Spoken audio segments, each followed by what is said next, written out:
Welcome to Mr. UFC Vegas Fight Club TV. I am Kyle, your host. Welcome to the podcast. Welcome to the prediction show for UFC 229, Conor McGregor versus Khabib Nurmagomedov. We're going to get into our free play on this card. We're also going to talk a little bit about our best bet play that we had at UFC Fight Night 137 and our overall feeling on this card coming up Saturday night in Las Vegas. Before we do not forget to subscribe, like, head kick the bell icon, get involved with Fight Club TV. It's a growing UFC and gambling channel all in one spot. And also do not forget to follow me at Twitter at MrUFCVegas.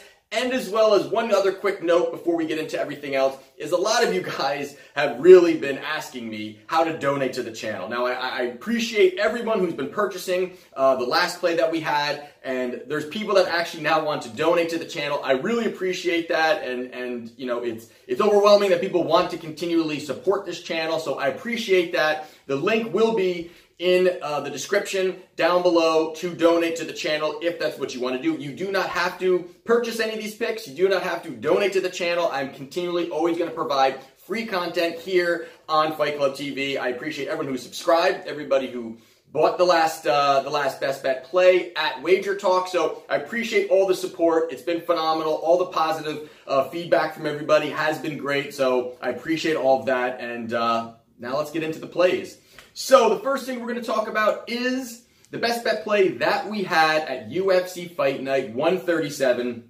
The best bet play was on Thiago Santos to defeat Eric Anders. We had 2 units on Thiago Santos, and very quickly going over this because we actually did go over this. I will put a link as well. Our best bet play, our bet review show that we had on our best bet play, which was on this fight. You can check that out on the channel. But real quickly going over it, we had Thiago Santos to defeat Eric Anders. And in this fight here, basically, my biggest thing was the skill set that Thiago Santos has. I mean, there is no doubt his skill set compared to Eric Anders are miles away.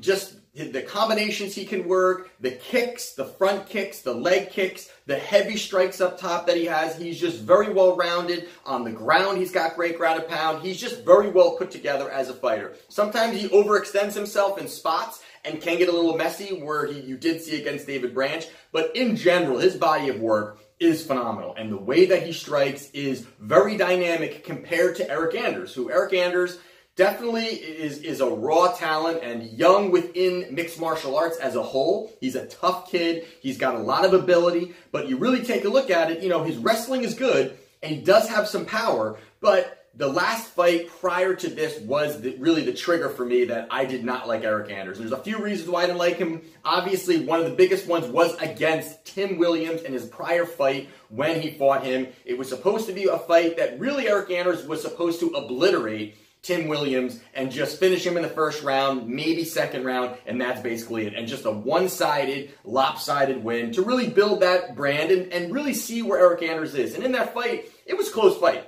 It was a close fight up until basically that third round. And if you really take a look at Eric Anders, he was battered, but he was starting to win going into that third round. But that first round, I think he lost. Second round was tight. Third round, getting into that round, it was one that Eric Anders did land a big head kick to finish him, but people only remembered that. Also, Eric Anders coming in short notice, up one division, just a lot of things were playing against him in this fight. I think down the road, Anders can really be a solid fighter within the UFC. But in this fight with Santos, I mean, he really just overextended himself trying to get those takedowns. He was pushing and pushing and pushing.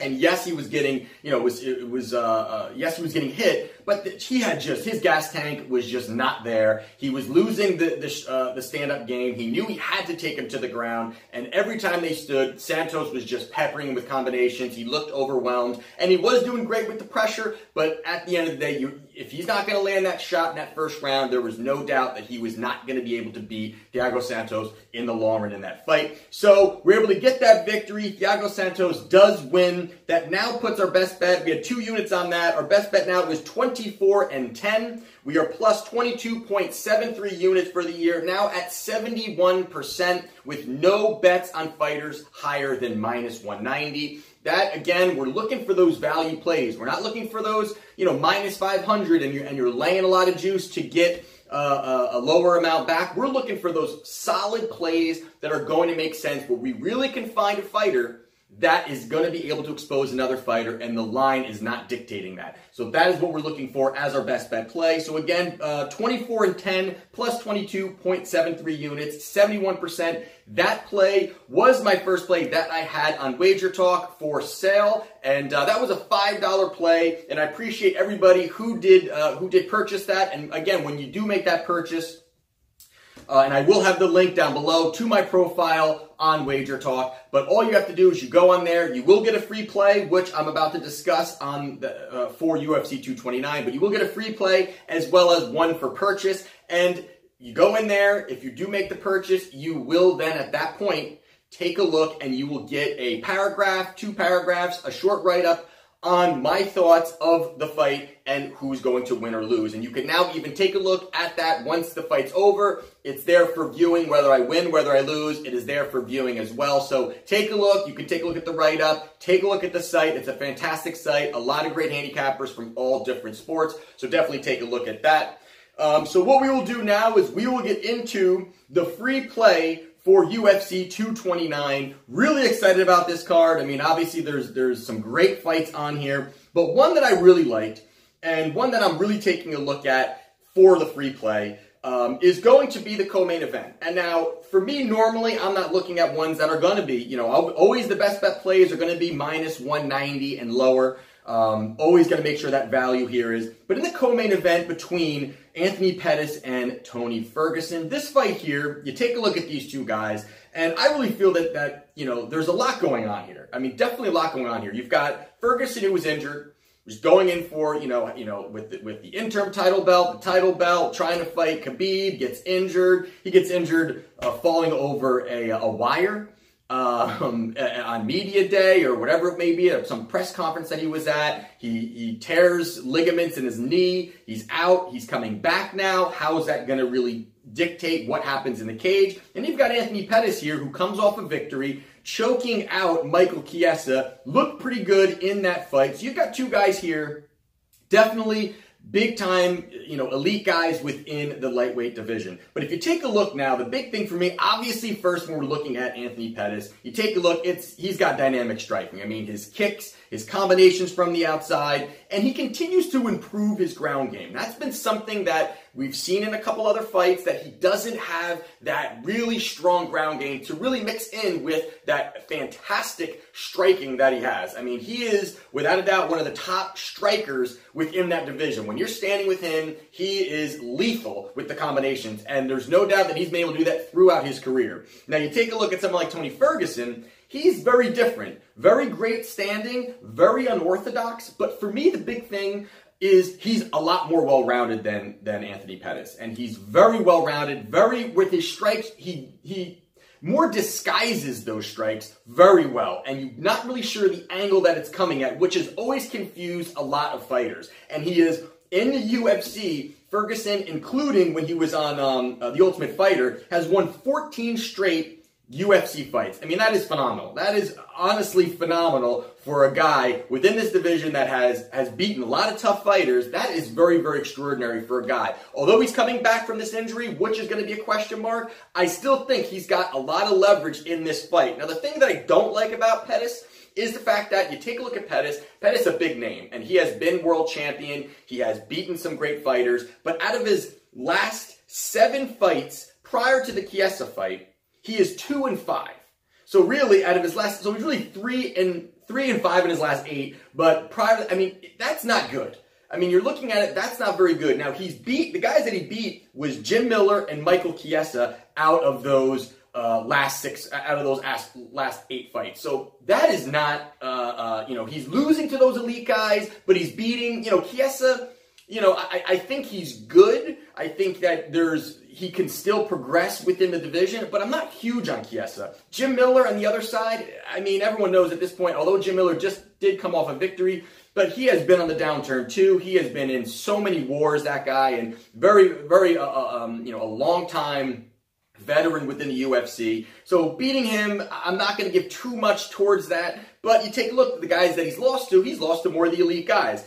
in my opinion, Tony Ferguson is without a doubt an elite guy who is ready to fight the winner of the main event. So I think that he is really, at this point, he deserves that title shot. But this is a fight that, without a doubt, Ferguson should be able to overwhelm Pettis throughout the fight, throughout the rounds, and not have a problem if he needed to take him down or smother him against the cage. And with the elbows and knees that Ferguson has, and he can just cut your face up with that attack, it's very tough for a guy like Pettis who needs that space, who's going to really need that space to work, to dictate his cage movement, to really be able to bounce in and out and work those combinations. If he's not able to do that, and Ferguson comes in tight and really gets the dirty boxing, I don't really see any way that Pettis can get this victory. And right now, Ferguson is a -320. At this point, as my free play, it's worth paying up. I think it's honestly worth paying up at this point. I think that he can definitely get the job done. I think not only will he get the job done, I think he can finish it or at least have a dominating